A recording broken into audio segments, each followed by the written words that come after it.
Okay, what's up guys? It's Saturday, and once again it's time for another Drama Scripted Saturday. Because another week in wrestling has come to an end, and let's just jump right into Raw.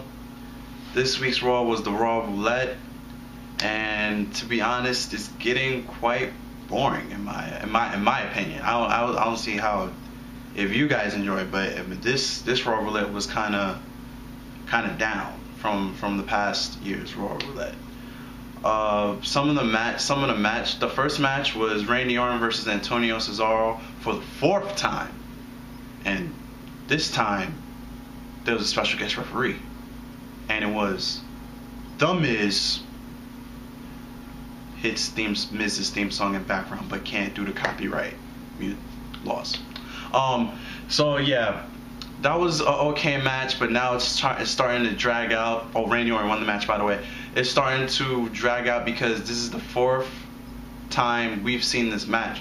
Why don't they just give them some type of feud? Like, creative can't come up with anything between these two. I mean, they fought each other 4 times. I mean, the matches are good. I'm not going to sit here and complain, oh, they fought each other 4 times and the matches were bad. No, the matches are good, but can I get a little story behind why they're fighting so many times? I mean, Randy Orton isn't, well, the greatest patriot, since Antonio Cesaro's slight gimmick change is that he loves America but he hates Americans. Randy Orton is American, but he's nowhere near as patriotic as, let's say, John Cena, or doesn't show his patriotic side. So you can't feud them like that. But they should, I don't know, just throw something, because there's no fuel for this fire. It's just like fire, but there's no spark. It's just yeah, we're just gonna have you two keep fighting each other and with no backstory. There was a Make Me Laugh segment with Ryback and Darren Young and Titus O'Neil. Why not just have a 1v2 squash match? You know, the entertainment value in that was kind of low for me. But I guess that segment wasn't for me. It's probably for the kids, because it's a family show. Bo Dallas versus Wayne Barrett. The thing was, Barrett got to call out anybody he wanted, and he chose the person that eliminated him was Bo Dallas. It was an interesting match, and Bo Dallas wound up winning. I like how WWE is pushing, once again, all this new talent. So Bo Dallas, and they gave Bo Dallas the win. They let Bo Dallas beat Wade Barrett to push him even more. I like that a lot. What I'm waiting for that Chris Hero push. Yeah, that Cactus Ono push, and maybe they could do a scripted thing of the Battle of the Elbows, because that's Chris Hero's, Cactus Ono's thing is the elbow. But I'm going to enjoy this Bo Dallas and Wade Barrett view for what it is, and I'm enjoying it because new talent's getting pushed. John Cena versus Cody Rhodes was okay. Then the Shield came out and beat up Cena. That was okay. The 10-time Brodus Clay thing, again, that was once for the kids. It obviously wasn't for us adults.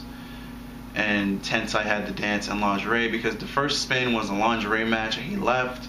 And then Brodus Clay didn't tell him in time that it got changed to a dance contest, which obviously Brodus Clay was going to win because he has the Funkadactyls, and 2, he is a better dancer. I have no idea what Tensai was doing, and at that moment I think he really wishes that he was probably back in Japan. Tamika Snuka versus Caitlyn was an okay match. I think they need to utilize Tamina more. And I think, Caitlyn wound up winning that match with her spear. But I think they need to utilize Tamina more, because she's a very good diva wrestler in my opinion. The Sheamus and Sandown match was a Tama match. That was very interesting to watch, with Sheamus winning that match. It was a very long match too. Wasn't that match a 13-14 minute match? That was roughly a long match. I find out that for a match like that, That was pretty long. Sheamus wound up winning. He threw setting out through the table in the corner. That was okay. Then the Chris Jericho with Dolph Ziggler promo, which turned into a Chris Jericho and Dolph Ziggler versus Kane and Daniel Bryan. That was okay. And Chris Jericho left Dolph Ziggler high and dry, so Kane and Daniel Bryan could get the victory. And CM Punk's basically saying, oh, he gets his rematch thing at Elimination Chamber. And then the final promo with Paul Heyman and Vince McMahon. And Paul Heyman is really good at what he does. You can't even lie about that. The promo where Paul Heyman said, I've lied, I've done all of this, I've lied on souls, I've lied on my mother's soul just so I could see another day, just because I could get this promotion another day. I think that was true. I mean, I believe if it wasn't true, it was a hell of a lot of good acting, but I think Paul Heyman really is, when he was running ECW, I think he did lie a majority of times just so he could get ECW held in this arena, or get people to help pay, or get wrestlers to join, or sponsors or something like that to help ECW last as long as it did. I mean, he probably did as much as he could until he just couldn't have enough money to run it anymore, and to wind up selling everything to Vince. So I enjoyed that promo, and it was, now we find out that Paul Heyman and CM Punk paid the Shield to do all this bidding with the Brad Maddox thing, because Brad Maddox is trying to get put over by Paul Heyman. Paul Heyman should know that Brad Maddox never turns the camera off, even when he tells the cameraman to turn the camera off. You should know that. And maybe, since obviously it was probably Brad Maddox that gave the video footage to Vince McMahon, does this mean that Brad Maddox finally has a contract? Who knows? We have to wait to find that out as well. But yeah, if you haven't noticed, I'm a huge Brad Maddox fan. I can't explain it. His character intrigues me. Like, he films himself, and he kind of has a cocky attitude towards him, and he thinks he's the shit. Excuse my language, but yeah, I don't know. I just find his character interesting. On to Impact. They're in UK for this show, and I think the next show. The biggest announcement is now they're going to start going on the road, and their first show is going to be in Chicago on March 14th. So a live Impact is going to be in Chicago on March 14th. Are they going to kind of be like WWE, start traveling for every Impact? Who knows? They got to see how good this one goes, because now it probably won't go. If that's horrible. If TNA can't fill out a regular show by March 14th, that'd be pretty bad. But to see if TNA is going to do this on a Thursday in and a Thursday out basis, because keep in mind, if you don't know, the reason why the Impact Zone is full is because if you paid a ticket for Orlando Studios, to watch Impact is included. So it's included in your trip to Orlando Studios. So that's why the Impact Zone is always full. Because, oh, I went to Orlando Studios, I like wrestling, I kind of sort of interested in Impact.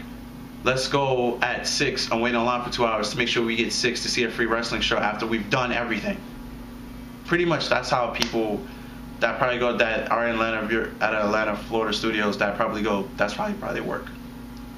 So that's why the Impact Zone is always sold out.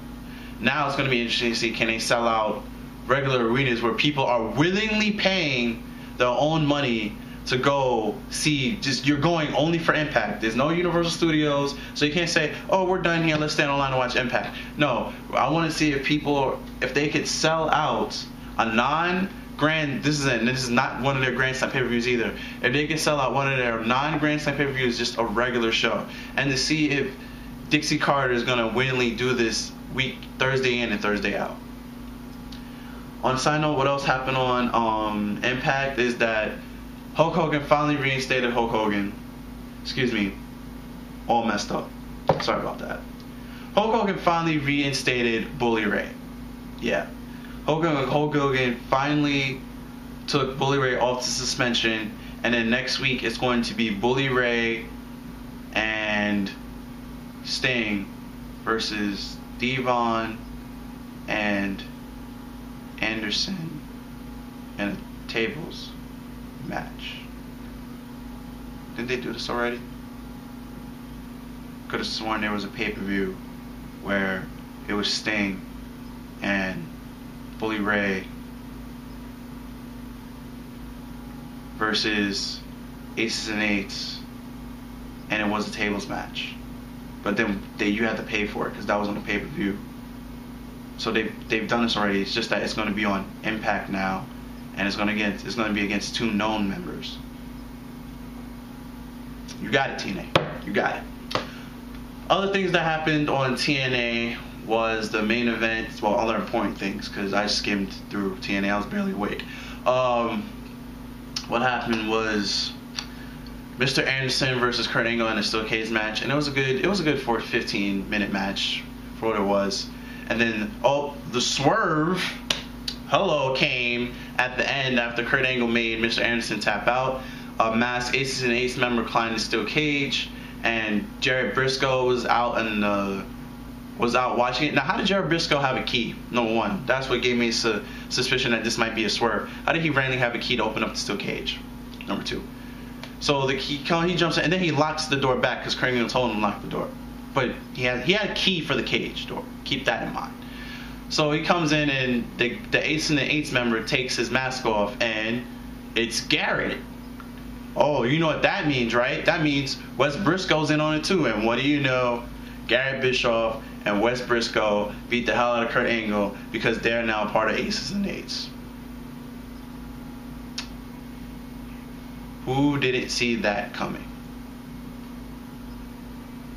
You have to be a fool to lie to yourself that you probably didn't see that coming. I mean, I saw it coming. It was just a matter of time. I mean, they cared a little bit too much about Kurt Angle.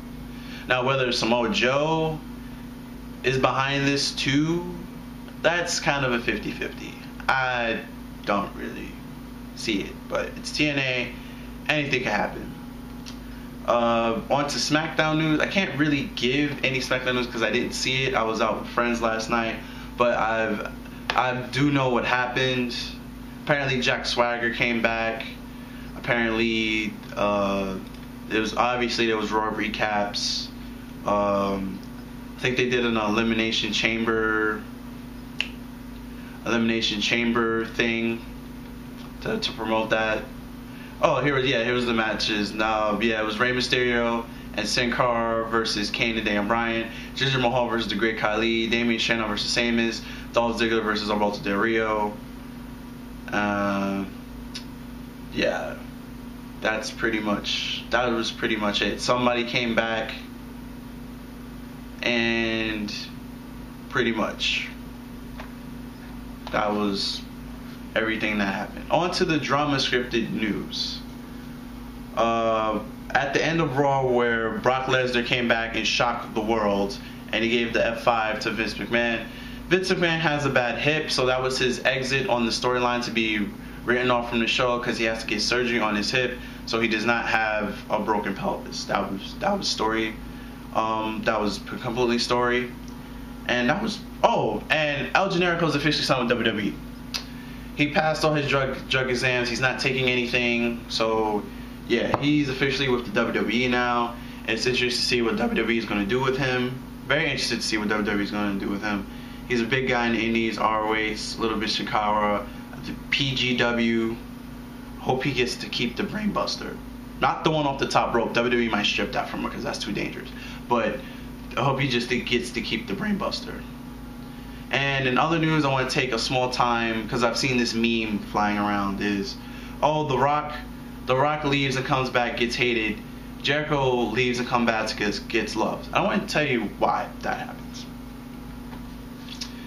Talking about a man, do look at Chris Jericho, who 1 year ago was doing music with Fozzy, has his own radio show, and was doing his own TV show, and still worked a full-time WWE schedule. Where The Rock, when he comes back, it's not full-time, doesn't wrestle, only shows comes up like maybe twice a week. This time he's came back every week so far. but he doesn't wrestle. And he's only there for like 3 months and then leaves. When Chris Jericho comes back, like I said, does a full-time schedule. He wrestles on every show, or above Raw. And the most important thing, he puts people over. Rock comes back, he doesn't put people over. He's just there for a big match against a big star. Chris Jericho helps put the younger talent over. Let me give you some examples. That match between Tyson Kidd, I think that was in late 2010 or 2011. Outstanding match. What is he doing right now? Currently continuing to put over Dolph Ziggler. When The Rock comes back, who does The Rock put over? John Cena? What? John Cena doesn't need to get put over. John Cena is John Cena.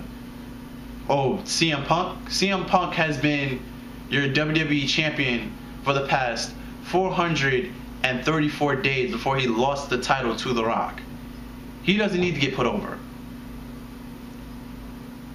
So, this is why Chris Jericho is loved when he comes back, and why people show a little bit of hate towards The Rock when he comes back. And feel free to leave your thoughts and comments below on how you feel on that. And I'm Game Fiend of all games, wrapping up another drama script Saturday, and I'm signing out, guys. Later. Peace. Until next Saturday.